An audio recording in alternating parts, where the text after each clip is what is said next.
Prends un instant, respire et écoute, non pas avec la peur, mais avec la clarté. Il existe des rencontres qui n'enseignent pas par la douceur, mais par la lucidité. Des relations qui ne viennent pas pour durer, mais pour révéler. Lorsque tu as affaire à un narcissique, la première sagesse n'est pas de réagir, mais de comprendre la nature du lien. Il ne s'engage pas depuis le même endroit que toi. Toi, tu viens avec ton cœur. Lui vient avec son besoin. Toi, tu offres une présence.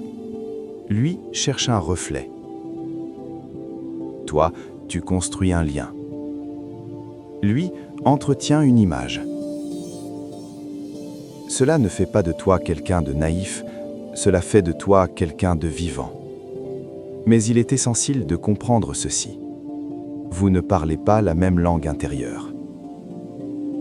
Ce qu'il appelle relation est souvent un échange de valeurs. Il ne demande pas « qui es-tu vraiment ?»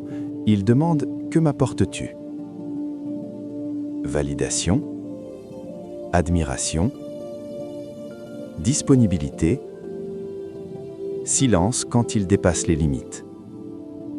Tant que tu offres cela, il reste. Quand tu t'arrêtes, il se trouble.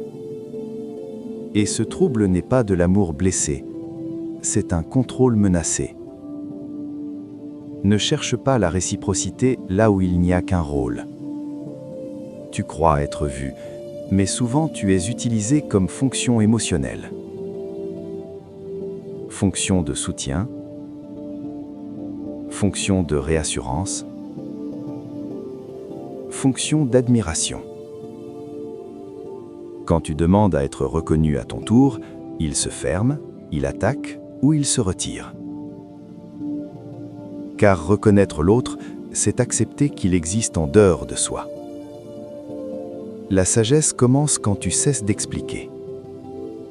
Tu peux expliquer 1000 fois ce que tu ressens, tu peux argumenter avec clarté et douceur, tu peux démontrer, prouver, détailler.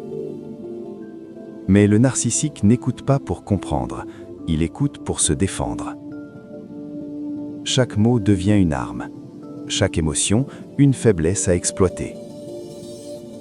La sagesse ancienne dit ceci. Ne jette pas des perles à quelqu'un qui cherche des miroirs. Il fuit la honte plus que la vérité. Ce que tu prends pour de la cruauté est souvent une fuite désespérée. La honte pour lui est insupportable. Admettre une faute serait s'effondrer. Alors il nie, il inverse les rôles, il te fait douter de ta mémoire, de ta perception, de ton intuition. Ce n'est pas de la puissance, c'est une peur déguisée en domination. Ton empathie devient un danger si elle n'a pas de limite. Tu comprends trop. Tu pardonnes trop vite. Tu fais passer l'autre avant toi. Et peu à peu, tu te perds. L'empathie sans frontières n'est pas de l'amour, c'est une lente disparition. La sagesse ne t'invite pas à devenir dur, elle t'invite à devenir juste envers toi-même. Il confond amour et admiration. Pour lui, aimer signifie être admiré sans condition. Être remis en question équivaut à être attaqué. Mais l'amour réel est fait d'ajustements, de dialogue, d'imperfections reconnues. Ce type d'amour lui fait peur, car il ne sait pas aimer sans être au-dessus. Il teste ton silence pour mesurer ta valeur. Chaque limite non posée devient une autorisation, chaque malaise ignoré devient une invitation. Il n'écoute pas ce que tu dis, il observe ce que tu tolères. La sagesse n'élève pas la voix, elle retire son énergie. Tu ne peux pas guérir quelqu'un qui refuse de se voir.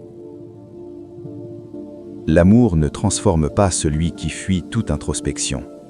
La patience ne soigne pas celui qui confond contrôle et sécurité.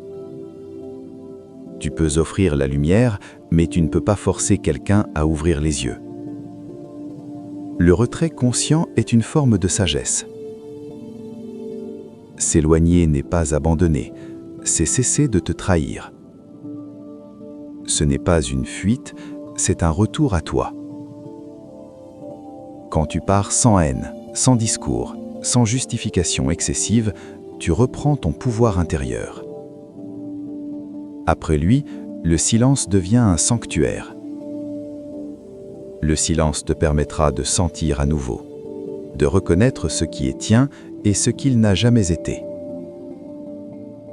Tu comprendras que tu n'étais pas trop sensible, tu étais simplement en avance sur la vérité. Ne te ferme pas. Affine-toi. Ne deviens pas froid, deviens clair. Ne deviens pas méfiant, deviens conscient. Ne deviens pas dur, deviens enraciné. La véritable victoire est intérieure. Le narcissique cherche à gagner sur les autres. La personne sage cherche à ne plus se perdre elle-même. Quand tu n'as plus besoin d'être validé, quand ton calme ne dépend plus de son regard, tu es libre. Dernière sagesse. Comprendre n'est pas excuser. Aimer n'est pas s'oublier. Partir n'est pas échouer. La plus grande paix naît quand tu choisis la clarté plutôt que l'illusion. Et souviens-toi, celui qui se connaît profondément ne devient jamais la prison de quelqu'un d'autre.